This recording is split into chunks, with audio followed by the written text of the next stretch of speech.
আসসালামু আলাইকুম রহমতুল্লাহ। আমার প্রিয় ভিউয়ার্স, প্রিয় ইমানদার মুসলমান ভাই বোনেরা, সবাইকে এমআরএস টিভি 12 চ্যানেলের পক্ষ থেকে আপনাদের সবাইকে স্বাগত, শুভেচ্ছা, অভিনন্দন জানাচ্ছি। ইতিমধ্যে আমরা 46টি ভিডিও আপনাদের সাথে শেয়ার করেছি। আজকে আপনাদের সাথে 47 নম্বর ভিডিওটি নিয়ে হাজির হয়েছি। আমরা যথারীতি সবসময় প্রতিনিয়ত আমাদের এই চ্যানেলে আমাদের প্রিয় নবী হযরত মুহাম্মদ রাসূলুল্লাহ সাল্লাল্লাহু আলাইহি ওয়াসাল্লামের প্রিয় হাদিস, মুনতাখাবুল হাদিস থেকে আমরা বিভিন্ন হাদিস, এখন ইতিমধ্যে 46 নম্বর যে ভিডিওগুলো আমরা দিয়েছি, প্রত্যেকটি হাদিসের ভিতরে আমরা ঈমান সম্পর্কে আমরা হাদিসগুলো আলোচনা করছি। পর্যায়ক্রমে আমরা নামাজ, তারপরে হচ্ছে কালেমা, তারপরে রোজা, হজ, জাকাত, এভাবে আমরা ধারাবাহিকভাবে আপনাদের সাথে এই হাদিসগুলো আপনাদেরকে শোনানোর চেষ্টা করব। তো আমরা হাদিসগুলো শুনছি আমলের নিয়তে, হাদিসগুলো পড়ছি আমলের নিয়তে, আপনারাও শুনবেন আমলের নিয়তে। তাহলে আল্লাহ তাআলা আপনাদেরকে এই হাদিসগুলো আপনাদের বাস্তব জীবনে আমল করার জন্য তৌফিক দান করবেন। আসেন আমরা হাদিসটি পড়ছি, মনোযোগ সহকারে একটু শুনবেন। বিসমিল্লাহির রহমানির রহিম।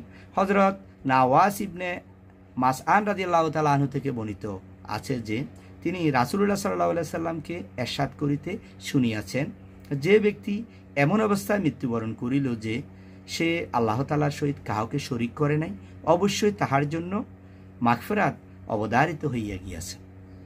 আমাদের ইতিমধ্যে যে 46 নম্বর ভিডিওটি আপনাদেরকে দিয়েছি, এখানেও ঈমান সম্পর্কে খুবই গুরুত্বপূর্ণ একটি হাদিস আমরা আলোচনা করেছি। আজকে এই হাদিসটি হযরত নাওয়াস ইবনে মাসআন রাদিয়াল্লাহু তাআলা আনহু থেকে বর্ণিত করা হয়েছে যে রাসূলুল্লাহ সাল্লাল্লাহু আলাইহি সাল্লাম ইরশাদ করিয়াছেন যে ব্যক্তি এমন অবস্থায়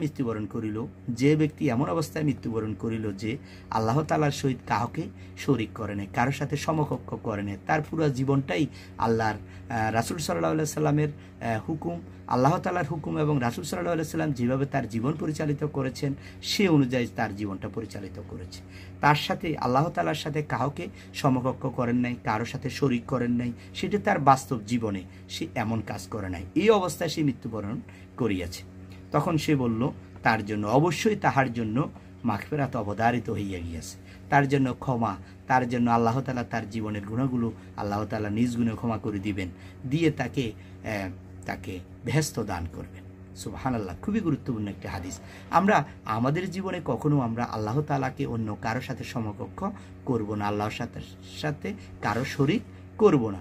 তাহলে কি হবে? আমার পুরা জীবনটাই সুন্দর হবে, সার্থক হবে। আমি যখন এই অবস্থায় মৃত্যুবরণ করব, আল্লাহ তাআলা আমাকে বেহেশত দান করবেন আমার। এজন্য আমরা কখনো আমাদের কাজে কর্মে, আমাদের কথাবার্তায়, আমাদের আচরণে কখনো আমরা আমাদের আল্লাহ তাআলার সাথে আমরা কাউকে শরীক করব না। ঠিক আছে? আজকে হাদিসটি আপনাদের সাথে আলোচনা করেছি। হাদিসটি হচ্ছে 47 নম্বর একটা ভিডিও আপনাদের সাথে আলোচনা করেছি। ইতিমধ্যে আমরা 46টি ভিডিও দিয়েছি, আজকে হচ্ছে 47 নম্বর ভিডিওটা। আমরা চাইলে পিছনের ভিডিওগুলো আপনারা দেখবেন, আপনাদের খুবই ভালো লাগবে এবং বাস্তব জীবনে এগুলো শুনে শুনে আমল করার চেষ্টা করবেন। এই আশাটুকু ব্যক্ত করে আজকে আমাদের এই সংক্ষিপ্ত ভিডিওটি শেষ করলাম। আসসালামু আলাইকুম রহমতুল্লাহ।